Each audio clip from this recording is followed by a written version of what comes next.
నమస్కారం. లక్ష్మి చెప్పే కథలకు స్వాగతం. వీణులతో వీక్షించటానికి సిద్ధం కండి. ప్రియ సఖులు, ఇప్పుడు మనం ప్రముఖ రచయిత్రి శ్రీమతి మన్నెం శారద గారు రచించిన జీవన న్యాయం అనే ఒక చక్కటి కథను విందామండి. ఈ కథ 1981 జూన్ మాసంలో ఆంధ్రజ్యోతి వారపత్రికలో ప్రచురింపబడింది. ఇక కథ మొదలు పెట్టేస్తున్నానండి. సరిగ్గా ఆఫీస్కి రావాల్సిన టైం దాటిపోయిన 30 గంటకు పొడి దగ్గు, దాని వెనక కాళ్ళు ఈడుస్తున్న జోళ్ల చప్పుడు, గొడుగును నేలకు తాటిస్తున్న ధ్వని, ఇవన్నీ కలిసి ఆదినారాయణ రూపంలో సెక్షన్లోకి ప్రవేశించాయి. ఒక రకమైన విసుగుదలతో రాస్తున్న నోటు ఆపేసింది రమ. మరొక 5 నిమిషాల్లో పెద్ద శబ్దంతో బీరువా తెరిచి ధన్ ధన్ అంటూ 2 ఫైళ్లను టేబుల్ మీదకి గిరాటేసి బర్రమంటూ కుర్చీ ఈడ్చి దభేలుమంటూ కూలబడి ఏదో వింత రకం జంతువు అరిచినట్లు 2 తుమ్ములు తుమ్మి పేపర్ తెరిచాడు ఆదినారాయణ. రమ చిరాగ్గా కళ్ళు మూసుకుని వేళ్లతో కళ్ళను రుద్దుకుంది. ఇడియట్, ఆఫీస్కు లేటుగా వచ్చింది కాక వెధవ న్యూసెన్స్ వీడును. కసిగా మనసులోనే తిట్టుకుంది. పైగా గ్రాడ్యుయేటట, ఎట్లా తగలబెట్టాడో. అసలు ఈ కాలేజీలు ఏమి నేర్పుతున్నాయి? కాస్త లిటరేచరు, కాస్త సైన్సు, కాస్త హిస్టరీ, ఎందుకు ఇవన్నీ ఏడవను? కాస్త సభ్యత, మరి కాస్త సంస్కారం నేర్పని పనికిమాలిన డిగ్రీలు. ఏదైనా ఒక సబ్జెక్టు ఊడబీకి నలుగురిలో మనిషి ఎలా ప్రవర్తించాలో, ఎలా మాట్లాడాలో నేర్పినా దేశం కాస్త బాగుపడిపోయేది. ఇది రమ ఆలోచన. రమనే పరిశీలిస్తున్న లలిత నవ్వింది. ఎప్పుడు ఉండేదేగా, నోటు రాసుకో అంది. ఏం రాస్తాము? చూడు, సర్కస్ కంపెనీ తెరిచాడు అంది రమ కసిగా. ఆదినారాయణ ఇదంతా గమనించే పరిస్థితిలో లేడు. ఆ మధ్య ఒకరోజు అకస్మాత్తుగా దిక్కుతోచని నల్లపిల్లి ఒకటి బిక్కుబిక్కుమంటూ ఆ సెక్షన్లో ప్రత్యక్షమైంది. ఆఫీసు ప్యూన్ అప్పలకొండ దాన్ని మురిపంగా ఆడిస్తూ ఉంటే లలిత విసుగ్గా, అప్పలకొండ దాన్ని బయట వదిలేసిరా అంది. ఉండనీయండమ్మా, ఇది ఎలుకల్ని పట్టేస్తుంది, ఫైల్స్ పాడుగావు అన్నాడు అప్పలకొండ అతి తెలివిగా. చాలే, ఆఫీసులో పిల్లల్ని పెంచుతారా? కావాలంటే మీ ఇంటికి తీసుకువెళ్ళు అంది రమ చిరాగ్గా. భలేవారే, అదేం చేసింది? చక్కగా తెల్లగా ముద్దుగా ఉంది దొంగముండ. నువ్వు ఉంచరా అప్పి, లంచ్ టైంలో కాస్త పడేస్తే అదే పెరుగుతుంది అన్నాడు ఆదినారాయణ ఔదార్యంగా. రమ, లలిత మరింక మాట్లాడలేదు. ఆదినారాయణతో వాదనంటే తమకసలే గిట్టదు. ఎప్పుడైనా లలిత వాదించబోయినా ఊరుకో లలిత, మనం మనుషులతో మాట్లాడాలి అంటుంది. ఆ రోజు నుంచి పిల్లి పట్ల ఆదినారాయణ చాలా శ్రద్ధ తీసుకుంటున్నాడు. అతను ఆఫీస్కు రాగానే అది అతని బల్ల చుట్టూ మ్యావ్ మ్యావ్ అంటూ గిరికీలు తిరిగి తన కృతజ్ఞత ప్రకటించుకుంటూ ఉంటుంది. ఆదినారాయణ దాన్ని కాసేపు దువ్వి బల్ల మీద కూర్చోబెట్టుకుని తన ఔదార్యం ప్రకటించుకుంటాడు. 1/2 గంట అలా గడిచాక అతడు రాజకీయాల్లో పడిపోతాడు. తనతో పాటు తెచ్చుకున్న ఇండియన్ ఎక్స్ప్రెస్ క్షుణ్ణంగా చదివి తన పక్క సీటు సన్యాసిరాజు దగ్గర ఉన్న హిందూ తిరగేసి అవతలి సెక్షన్ నుంచి తెలుగు డైలీ తెప్పించుకుని పూర్తి చేసి ఒక్కసారి ఒళ్ళు విరుచుకుని ఆవలిస్తాడు. ఇంతసేపు అతను న్యూసెన్స్ భరించిన రమాలలితలకు సరిగ్గా అప్పుడే భయం పట్టుకుంటుంది. అలా ఒళ్ళు విరుచుకుని ఆవలించాడంటే ఇక ఉపన్యాసం ప్రారంభించబోతున్నాడనమాట. దేశానికి స్వాతంత్ర్యం వచ్చిన దగ్గర నుంచి ఎన్ని రకాలుగా తగలబడిపోయింది, రాజకీయాలు ఎంతగా అఘోరిస్తున్నది, శోష వచ్చేటట్లు లెక్చర్ దంచి చివరికి ఈ స్వేచ్ఛే ఆడాళ్లను తగలబెట్టేసిందని, అందుకే పరిస్థితులు ఇలా ఉన్నాయని ఫుల్ స్టాప్ పెట్టేసేవాడు. అవకాశం వచ్చినప్పుడల్లా అవసరం లేకపోయినా ఆడజాతిని దుయ్యబట్టి అలవోకగా రమాలలితల్ని పరిశీలిస్తూ ఉండేవాడు. రమకి కోపంతో రక్తం మరిగిపోయేది. చేతిలో ఉన్న ఫైలు అతని మొహాన కొట్టాలన్నంత ఆవేశం పొంగుకొచ్చేది. మొదట్లో అతని స్వభావం తెలియని రోజుల్లో రమాలలిత వాదనకు దిగేవారు. కానీ వాళ్లకు కొన్ని రోజులకు తెలిసిపోయింది అతనితో వాదించడం అంటే తలకి రోకలు చుట్టుకోవటం లాంటిదని. అందుకే ఆ రోజు నుంచి లోపల ఎంత మండిపోతున్నా అతనితో వాదనకు దిగరు. అసలు ఈ న్యూసెన్స్ సరిగ్గా 3 నెలల క్రితం ప్రారంభమైంది. వాళ్ళ డిపార్ట్మెంట్కి సంబంధించిన ఇన్వెస్టిగేషన్ సెక్షన్ ఒకటి ఎక్కడా పెట్టేందుకు చోటు లేక చివరికి రమ వాళ్ళ హాలు పెద్దదిగా ఉండటంతో అక్కడ ఎరికించేశారు. పంచపాండవుల్లా 5గురితో ఆ సెక్షన్ అక్కడ వెలిసింది. సెక్షన్ హెడ్ ఎప్పుడు ఆఫీస్కి వచ్చిన పాపన పోడు, ఎప్పుడు ఓడీలోనే ఉంటాడు. జీతాల రోజునే అతని దర్శన భాగ్యం. ఇకపోతే ఇద్దరు యూడీసీలు, ఒకడు ఆదినారాయణ, మరొకతని పేరు సన్యాసిరాజు. పాపం అతని పేరు అదో మాదిరిగా ఉందే కానీ మనిషి టిప్ టాప్గానే ఉంటాడు.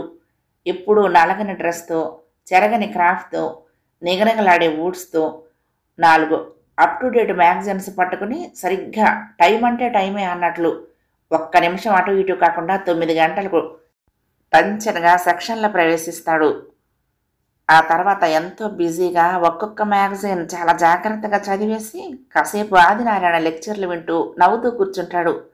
అప్పుడప్పుడు అతగాడు ఆడవాళ్ళని దుమ్మెత్తిపోస్తూ ఉంటే రమాలలిత మొహాల్ని చూస్తూ వాళ్ళ ఫీలింగ్స్ గమనిస్తూ సంతోషిస్తూ ఉంటాడు. అతనిలోని గొప్పతనం ఏమిటంటే వాదనలోకి ప్రత్యక్షంగా దిగడు. అతని ఉద్దేశాలేవి తేల్చడు. కాకుంటే అమాయకంగా 2 ప్రశ్నలేసి ఆదినారాయణనే రెచ్చగొడతాడు. ఇకపోతే మరొక టైపిస్టు అమ్మాయే. అయితే ఈ లోకంతో నాకేం సంబంధం లేదన్నట్టు చీకటిగా ఉన్న ఓ మూల కూర్చుంటుంది. చాలా వరకు నిద్రలోనే కాలాన్ని వెళ్ళబుచ్చుతుంది. ఆదినారాయణ ఉపన్యాసాలు ఆవిడ చెవుల్లో దూరవు. ఆడవాళ్ళని తిడుతున్నప్పుడు ఆవిడ ఉలిక్కి పడదు. అతి సామాన్యంగా ఏ పిల్లినో కుక్కనో అంటున్నట్లుగా ఏ భావం కనపడకుండా చూస్తుంది. ఆఫీస్ టైం మరొక అరగంట ఉందనగానే ఎవరో వెనక తరుముకొస్తున్నట్లు పరిగెత్తుతున్నట్లు వెళ్ళిపోతుంది. ఆవిడొచ్చిన కొత్తల్లో మరో ఆడ మనిషి దొరికినందుకు రమాలలిత ఉబ్బి తబ్బిబ్బై పళ్ళన్నీ కనిపించేటట్లు నవ్వి పరిచయం చేసుకోబోయారు. వీళ్ల ప్రశ్నలన్నింటికీ ఆవిడ ఇంటర్వ్యూలో జవాబులు చెప్పినట్లు పొడిగా చెప్పింది. వీళ్ళు కాఫీ ఇవ్వబోతే అలవాటు లేదంది. లంచ్కి రండి అంటే పొద్దున్నే చద్దన్నం తినొస్తాను, నాకింకా ఆకలి ఉండదు అంది. పోనీ తోచనప్పుడు మా సీటు దగ్గరికి రండి అంటే నాకు తోచకపోవటం ఉండదు, రాత్రిళ్ళు చంటి పిల్లతో నిద్రుండదు అంది. రామాలలిత హతాశలై ముఖముఖాలు చూసుకుని తమ సీట్లకు వచ్చి కూర్చున్నారు. ఏరి కోరి ఇలాంటి రకాలందరినీ ఓ సెక్షన్గా తయారు చేసి తమ సెక్షన్లో పెట్టినందుకు రామాలలితలు తలపట్టుకున్నారు. మొదట్లో రామకి ఆదినారాయణ మీద అంత దురభిప్రాయం లేదు. ఏదో మాట్లాడటం చేతకాని మనిషిలే అని సరిపెట్టుకుంది. ఒకరోజు రామ సెలవు పెట్టాల్సి వచ్చింది. లీవ్ లెటర్ పంపేందుకు ఎవరూ దొరకలేదు. సరిగ్గా అప్పుడే ఆదినారాయణ గుర్తొచ్చాడు. అతని ఇల్లు 1 ఫర్లాంగ్ దూరంలో ఉంటుంది. రామ త్వరగా బయలుదేరింది. సరిగ్గా తలుపు కొట్టబోతూ ఉండగా బాణం లాంటి బాటలు బయటకు దూసుకొచ్చాయి. అన్నం వండటం ఎంతసేపా, దరిద్ర కొట్టు మొహమా, ఇంతసేపు ఎవడు వంక చూస్తూ కూర్చున్నావే? అది ఆదినారాయణ గొంతు. ఏం చేయమంటారు? కట్టెలు తడిసిపోయాయి. కిరసనాయలు తెమ్మని వారం రోజులుగా చెప్తున్నా మీరు పట్టించుకోలేదు. వాడి వంక వీడి వంక చూసే అలవాట్లు నాకు లేవు. ఆవిడ మాట పూర్తవ్వకుండానే ఏదో విసిరేసిన చప్పుడు. చెత్ దొంగముండ, జవాబులు చెప్తావా? రమ మరింక వినలేక ఇంటికి సాధ్యమైనంత స్పీడ్గా వెళ్ళిపోయింది. ఆ రోజు నుంచి ఆదినారాయణ అంటే రమకు చెప్పలేని అసహ్యం. ఆఫీస్కు ఏ టైంకి రావాలో తెలీదు. పెళ్ళాం పట్ల ఎలా ప్రవర్తించాలో తెలీదు. ఆఫీసులో ఎలా మాట్లాడాలో తెలీదు. తోటి వారిని ఎలా ట్రీట్ చేయాలో తెలీదు. ఇలాంటి వాడ ఆ దేశం గురించి మాట్లాడేది? రమ మనసులోనే చీత్కారం చేసింది.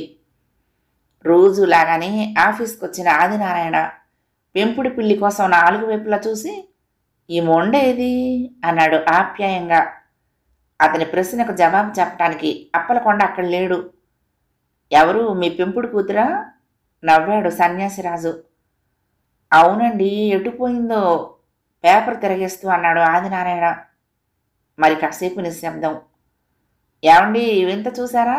ఏం రోజులండి బాబు అన్నాడు ఆదినారాయణ గట్టిగా అరుస్తూ ఉపోద్ఘాతంలా. ఏమిటండి, ఏం జరిగింది? సన్యాసిరాజు ఆదుర్ద. రమ సెక్షన్ నుంచి కూడా ఒకరిద్దరు తలలెత్తి ఏమిటన్నట్లుగా చూస్తున్నారు. ఆదినారాయణ రమాలలితల్ని క్రీగంట చూస్తూ పేపర్ గట్టిగా చదివాడు. భర్తను చంపిన భార్యట, చూడండి ఎంత ఘోరమో అన్నాడు. ఏమిటేమిటి, వివరంగా చదవండి. ఇనుముడించిన ఉత్సాహంతో సర్దు కూర్చున్నాడు సన్యాసిరాజు. నారాయణపురంలో రాజయ్య అనే 40 ఏళ్ల వ్యక్తి తాగి భార్యను కత్తితో పడవటానికి ప్రయత్నించగా ఆమె తనను తాను రక్షించుకునే ప్రయత్నంలో రోకలి బండ విసరగా రాజయ్య తల పగిలి అక్కడికక్కడే మరణించాడు. పోలీసులు అతని భార్యను అరెస్టు చేసి దర్యాప్తు చేస్తున్నారు. చదవటం ముగించి అందరి వైపు చూశాడు ఆదినారాయణ. పతివ్రతలు పుట్టిన దేశం కదండి ఇది. ఆనాడు సావిత్రి మొగుడి ప్రాణాల కోసం యముడి కూడా పడింది. ఈనాడు మొగుడిని భార్యలు యమపురికి పంపుతున్నారు. సన్యాసిరాజు కామెంట్కి లలిత చురుగ్గా చూసింది అతని వైపు. అదే అతనికి కావలసింది. చూడండి ఆడాళ్ళు ఎలా తయారవుతున్నారు. మాట్లాడితే మొగుడిని టపీమని టపా కట్టించేస్తున్నారు. ఇదండి మన భారతదేశపు ప్రగతి. ఆదినారాయణ మగవాళ్ళని రెచ్చగొడుతున్నాడు. అవునండి, స్వేచ్ఛ స్వేచ్ఛ అంటూ వాళ్ళని నెత్తికెక్కించుకుంటూ ఉంటే ఏం చేస్తారు అంటూ ఏ విషయంలోనూ జోక్యం చేసుకొని రామ సెక్షన్లోని రామానందం కూడా మగవాడిగా తన అభిప్రాయం వెలిబుచ్చాడు. రమ విస్తుపోయి చూసింది. లలిత మరింక ఆగలేకపోయింది. ఏమిటండి ఘోరం ఘోరం అని ఎందుకలా గోల చేస్తారు? వాడు తాగి కత్తి తీసుకుని చంపపోతే మీకు న్యాయంగా కనిపిస్తున్నట్టుంది అంది ఆవేశంగా.